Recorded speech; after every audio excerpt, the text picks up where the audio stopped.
Patty melts. Is it a sandwich? Is it a burger? Yeah, I don't really care. I just know that it's delicious. And even more so when you take a regular patty melt and you animal style the hell out of it. We're gonna do the cheese, we're gonna do the sauce, we're gonna do the crazy good onions. And as always, my friends, there is no time to waste. Now let's go!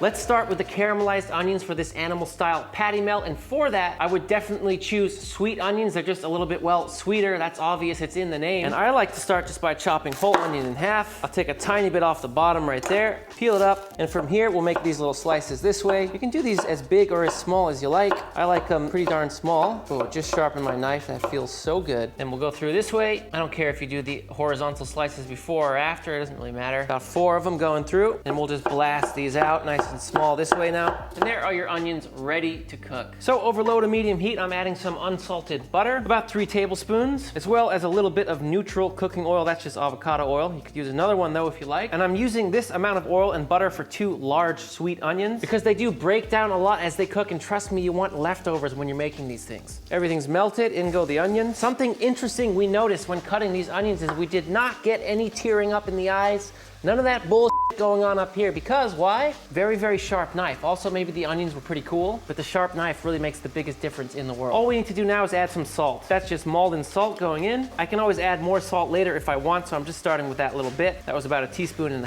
But of course, the recipe is always in the description. If you watch my videos, you will know that. I'm not just leaving you guys in the dark. All you gotta do now is have a little bit of patience, keep that heat on medium-low, and stir them every 5 to 6 minutes. That's all you need to do. Here we are after 1 hour of these things cooking over that low to medium heat, and as you can see, they are really broken down. At this point, what I'm gonna do is turn the heat up to just a touch under medium, and I'll start stirring them much more frequently at this point. I'm not gonna walk away or check my email or pet my dog. I'm gonna stand right here until they're perfect, because at this point, they can burn really quickly. I've just been on medium heat here for 10 minutes. As you can see, they're starting to get a lot more brown. Stirring them frequently, but for me, this is not enough. I'm gonna take them a little bit further. I want these to be like brown. Charlie Brown brown. It's actually incredible what 2 onions broken down can become. Look how little onions are now in this pot. And as you can see, there's quite a lot of grease. I would rather cook things in a little bit too much oil and take a little bit out in the end than vice versa. So what you can do is take a little piece of paper towel, and you could use tongs for this.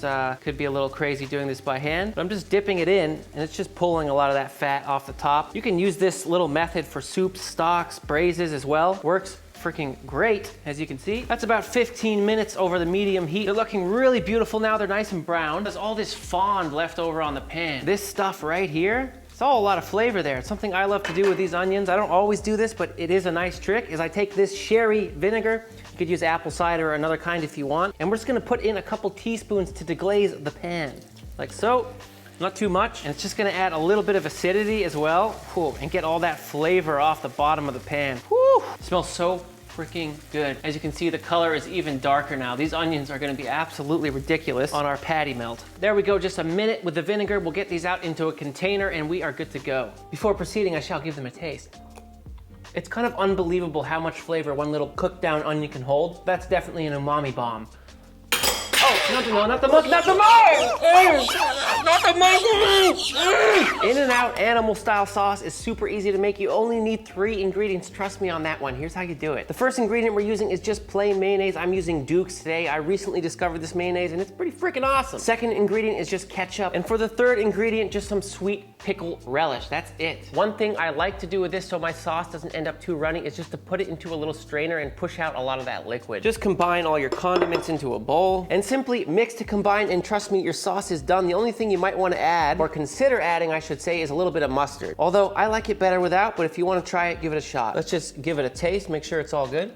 Dude, why is that so good? For the bread, you're gonna want something rectangle shaped, right, for a patty melt. You can use whatever kind of bread you want, but a nice loaf of white bread like this I think is best. Also then you can control exactly how thick the slices are. I'm gonna do something just about like this, about 1 inch, maybe a little bit less. You also wanna slice the bread before forming the patties. I'll show you why in a sec. When choosing your beef, always go for that 80-20 ratio if you can, meaning 20% fat. Although lately I've been grinding my own beef a lot and just freestyling with the cuts that I use to see how they turn out. out. For this one, I just found some tri-tip and some chuck roast at my local supermarket, about 60% tri-tip to 40% chuck roast. And I ground that up to make this burger mix. This specific mix is probably 30% fat, which I really love. I'll let you know how it turned out when I taste the sandwich. I'm starting here with about a 6-ounce ball. You could go for the full 8 ounces if you like. And I'm just mashing it a little bit. This is sort of loose ground beef, so it needs to be worked a little bit. Otherwise, it's really gonna crumble apart in the pan. Although we don't wanna work it too much. Something like that is good. And we wanna make this a little bit square if we can.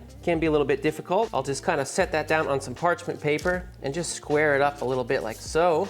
Another piece of parchment on top. Doesn't need to be perfect, but we can try. And then I'll just smash it down. I'm using a little burger press here, but you can do this with whatever. It doesn't really matter. You could use a plate, something like this. Remember, burgers are gonna shrink a lot while you cook them by about an inch or more. So what I like to do when I'm making a burger, whether it's for a patty melt, whether it's on a bun, doesn't matter, is I just kind of hold the piece of bread over the top of it and just make sure we have about an inch all the way around so I can see where mine needs work. Something like this looks just good. There we go. That looks good enough to me. I'm gonna go ahead and work with that. I'm gonna be seasoning our patty melt with some of my famous homemade rosemary salt. If you know, you know. This is just a homemade garlic and herb seasoning we make on this channel. I'll put a link to that video and recipe right up in the corner if you want to go learn how to do it. Having said that, you could absolutely just use salt. That is no problem at all.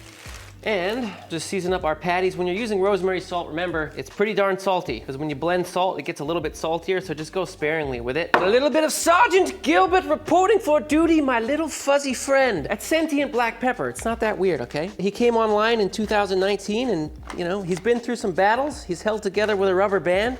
He's still going strong. I like to go fine ground when I'm using my black pepper. If you use really big pieces of pepper, it literally lifts your meat off the pan. You lose your sear, you lose your sear, you lose your color, you lose your color, you lose your flavor. Color is flavor. Just remember that when you're cooking. Very simple. And of course, I'll season the other side and then let's cook these things. All right, here we go, my friends. Ripping hot pan. I've had that on high heat for 3 or 4 minutes. Just adding a little touch of oil. Don't need a lot because the beef is really fatty. There we go, nice and hot. Oil is smoking. And we'll carefully drop in our beef.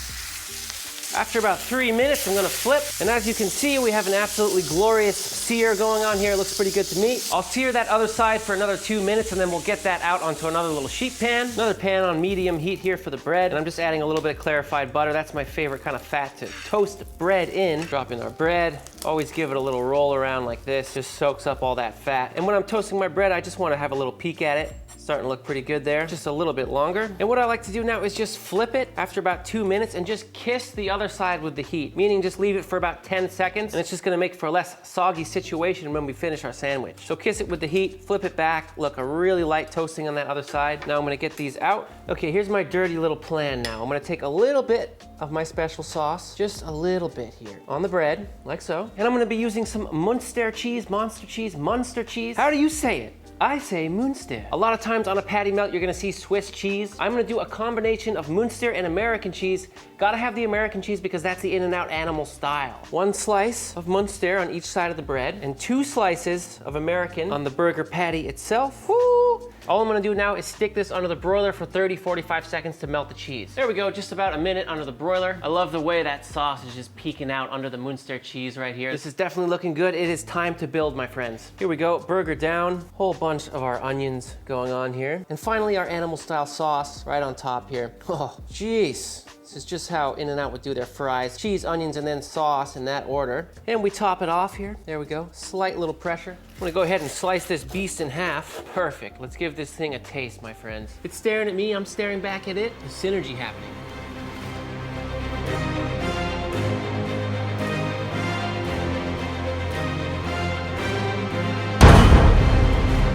Oh.